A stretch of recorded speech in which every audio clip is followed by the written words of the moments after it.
In this video, we're going to look at another really simple RPO from Alabama that they've been using quite a bit this year.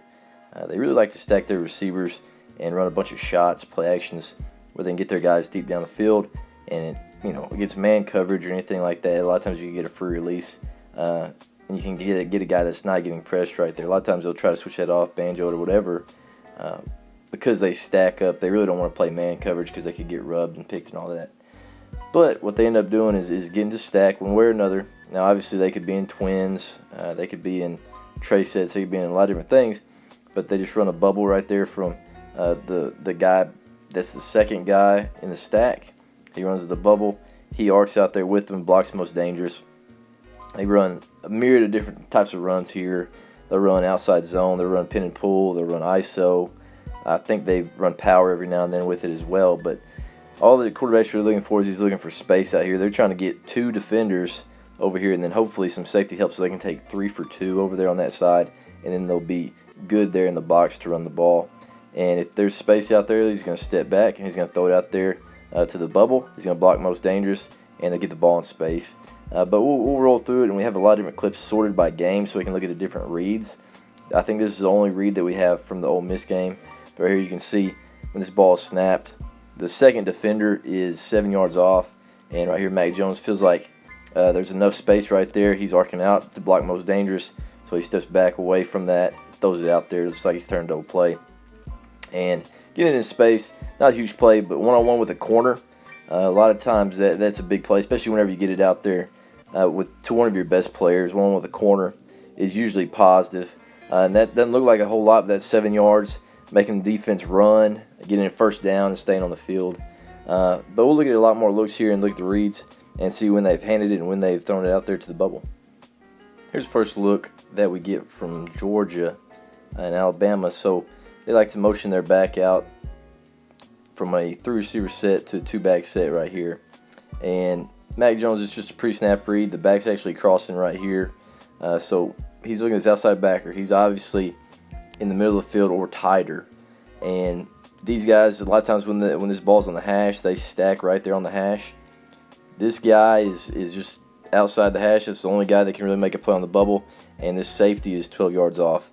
Now, what they're trying to do is either get this guy to widen and him come down, or hopefully both, and then it's really light in the box. But if the box isn't light and he stays in there, make that safety come down, and then your speed comes into play right there with those guys going vertical. So understanding that not only they're trying to lighten the box, they're also taking what's there as far as the space, trying to get him to play lower so then they can take shots over the top. And that's really what they're trying to do with all this stuff. The RPOs are kind of replacing the quick game with all that stuff. But we'll play it real quick and see exactly what takes place. You can see post-snap is the same thing, but as a pre-snap read, he's going to step back. He's going to throw that thing as fast as he can. Got to understand that back's coming across, so you want to take a big step back to get away from that back so you don't collision with your arm, especially going to the left. And right there, steps back, doing a great job working to his outside shoulder. Keep stretching that thing because he's probably trying to keep contained. If you just keep stretching that thing, it's going to widen the alley so then he can go vertical with more space on the safety. Now, if he wouldn't have widened all that and let him set the edge, you can see this linebacker right here, great athlete. He's going to end up closing down that space a lot faster, but since that edge was widened right there, he's able to cut vertical and have just enough space to get 7 or 8 yards right there before that outside backer gets to him. And that's kind of the difference between 2 and 3 yards on that and getting a good play right there for 7 yards. Is just that they're stretching. He's stretching, trying to get outside shoulder. Just keep working outside shoulder. Boom, he's going to get vertical, knowing that inside out pursuit's coming. He's got to make sure he gets vertical as fast as he can, and just enough space right there because he was stretching to the outside shoulder. But I'll look at a few more reads here from the Georgia game. Here's the same play with the twins to the right as opposed to the left. Again, motion back to get to the 2-back set. They're running bubble right here. And as you can see, there's one, and that second defender is there pretty tight. And right there with him, I would say that's about 5 to 6 yards. Probably don't like that space. Still safe, 2 safety look really, so the box should be good.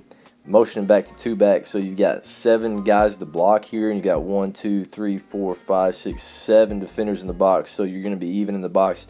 You can read somebody and be plus if you if you read somebody with a quarterback with the run option. But right here, as you can see, and we'll play it, you can see the little glance that Mac Jones has out there. He kind of glances to see what that look is.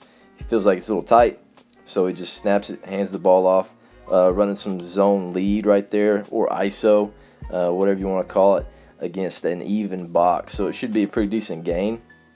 Right there, we get a body on a body, and they fall forward. And, you know, Georgia's defense is one of the top ones in the country, but whenever you're man-on-man in the box, they're able to run that thing and get about 10 yards right here on this play, just based off of basically getting 3 over 2. You know, that safety's way deep, but 3 over 2, these guys are really running hard trying to take away that bubble. We'll look at a few more reads. Same call here as the last one, and again, you can see these guys are even a little bit tighter, sitting about 5 yards. Deep safety. Now, of course, he ends up rolling down here late, but with that roll and he's getting back over the top, he's not able to get into the box fast enough for when that ball gets snapped. You can see, again, they're even in the box. He's rolling down there late. They hand that thing off, and the numbers are good. The execution's not quite there. They get beat at a few spots for their blocks. But obviously, if this is kind of one of those things that they do a lot of, now they're going to go with their rub routes, one-on-ones, different things they can do out here on the outside with that guy rolled down and knowing that it's going to be a one safety look with that look. But right there, again, real easy read on that RPO. Even in the box, is going to be a handoff. This is a look from Kentucky that's an extremely easy read. Outside backers directly over the stack. We've got a corner, we got a safety, so they're taking 3 for 2 right there. They pin and pull it that direction. And this look comes into play for the next play that we're going to look at. But what you think of is there's a lot of space right there, and they can action, and that backer can really get down into that gap. But obviously a good box to run on right here. And they run a little pin and pull, and should be a good game. They end up getting beat right there on that kick for a negative play. Here's the same look from Kentucky on the stack formation. Again, he's over the top of the stack. You got a corner. That safety is a little bit deeper than he has been. But what they end up doing is actually faking, or basically I think they're running inside zone, and he's going to stutter right there on that guy, and then he's going to go vertical or to the seam, or possibly a slant right there. And you can see he's aggressive, trying to stop, trying to get outside leverage and stop the bubble. And now there's a lot of space right there. And the other ingenious thing about this play is they're extremely aggressive, or maybe just call it inside zone right here. And they've got their fullback coming around for the backer that has the feel right there and be that C-gap player. And also, he would have to be the guy that would play that slant if he plays the bubble at all. So, really good look right there. Good job by the receiver showing stock. And then I don't know if this is supposed to be a slant or a seam or whatever, but he's just working into space, and then a good ball, and he's able to get in the end zone. Here's a big play in the Iron Bowl that was actually a touchdown, and they never really actually ran the bubble out of this stack formation in the Iron Bowl, but I'm sure they'd seen it on film enough that they were aware of it and trying to understand that they can throw that bubble and want to work outside and be aggressive again to kind of set the edge and stop the play. But right here, what they end up doing is they stutter on this guy. I don't think he's looking at that guy at all. I think he's just stuttering and trying to time it. He's got to be shimmy physical to get off of it and get to the slant. And we'll look at it. So there's the bubble. Devontae Smith gets hands on his guy, and he's looking. Then he has to pull him because he knows he's being physical, because he understands that Devontae Smith can go vertical and release. He does a great job of pulling him and getting him off balance, and then bursting into that window, catching the ball with his hands. And then he just makes everybody look dumb right there, and how he's off balance like that. Really, really not a good play by the safety. But Devontae Smith is obviously a special player right there, and it just outruns everybody to the end zone for a touchdown. But you can see again, they never really ran this play as far as the bubble is concerned, but they were concerned with it. And then a great route right there. Basically just a one-on-one route, knowing that's man coverage. The protection here is not great. It looks like they're supposed to be full slide, and then this fullback is supposed to come back to the C gap. Looks like the right tackle doesn't quite get into his gap and see that guy shooting that linebacker. And right there, Mac Jones does a great job. You can see he's getting smoked as he's throwing that thing. He's a little off balance, dozed off his back foot, but again, real accurate ball. Almost thrown across his body, but it puts it right there on Devontae Smith's face, and he's able to go to the house. Here's our first look against Mississippi State.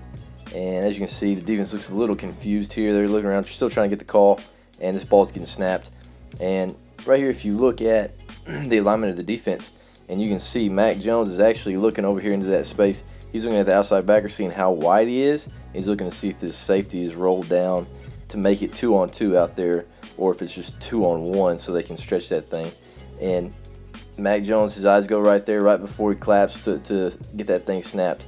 When that thing's clapped, he's inside. He's not on the middle of the field. He's not any wider than the middle of the field. He's a little tight. Again, those guys are on the hash, and they're going to stretch that thing wider whenever the ball's snapped. And you'll see exactly what Mac Jones does. He turns his back, and it gets this outside backer to step in just a little bit. He turns his back, he slides just one step, then he steps back and he fires it out there to the bubble. I think he's doing that, trying to get him to step, and then also he's getting those laces, so he's not throwing that thing with no laces, which all those guys can do. It's not an issue, but he's also doing it so he can have a strong throw, and he's also getting that guy to step in for just a little bit. Really aggressive right there by the corner. Does a great job of setting the edge quickly, and then he kind of stops his momentum and has to get vertical. Not a huge play, but you can see the read right there that Mac Jones was looking at. Mississippi State does a pretty good job defending this play. Real physical right there at the receiver spot, and then Phil Alley pretty well with the safety. So they play it pretty decently for not getting lined up and not getting the call on that play. Here's the same call from the Mississippi State game. And obviously you can see this linebacker again. It's on this hash, and they're lined up on that hash. He's outside the middle of the field, so the middle of the field's about right there. He's wider than the middle of the field, so he's wider than he was on the last play. And actually they're in a 3-safety look here, so this box is actually really good. So they've got 1, 2, 3, 4, 5, 6. Probably saying that safety's going to make it 7. He's going to be pretty quick to fit as well. But right here they're actually +1 in the box because they have 7 men to block. So right there all day it's going to be a hand, and we'll play it and see. Again, he's pretty aggressive just like he was the last play, trying to set the edge on that bubble. And right there they're just running outside zone to the weak side. Again, they're plus in the box, so he's rolling all the way up to the safety and getting a pretty good gain right there, 7-8 yards. And they're kind of hoping if they're going to sit in that 3-safety look that you're not going to be patient enough to take what's there and just run the ball into a plus box, which Alabama does right here. And I'm sure they would, for the most part, because they've got one of the best, O-lines and running backs in the nation. But right there, you can see the difference in the outside backer and how they're playing, and then also how the box was extremely light on that. Mac Jones turns his back and he throws it out there. Obviously, it's pre-snap. It's nothing post-snap right here because he's turning his back. I think all of these are probably pre-snap, just looking for numbers. Devontae Smith does a great job of just trying to get a body on him and not holding right there. And Mechie kind of feels that the corner's getting outside leverage and just kind of holds up a little bit, puts it right on his body, and then he gets vertical on that safety, and he's able to get down to the 2 or 3 yard line, and again just spreading the field, making those guys hopefully get a lighter box, so then you can take advantage of it and run the ball. Last play here from Mississippi State, and you can see they motion their receiver in to stack, and you see this outside linebacker is wider than the middle of the field, so he's a little bit wider than he has been on that. These safeties out there, corners out there, so they're basically taking 3 for 2. So that's probably going to be a give. Again, 3-man box or 3-man front, 2 backers, so that's 5. And then they've got the 3 safety looks, so very light in the box to run the ball. Now it's 1st and 18, so obviously kind of a long yard situation, but extremely light in the box. They're going to hand that thing every single time, and they get a pretty good gain right there, get them back to manageable situation for 2nd down.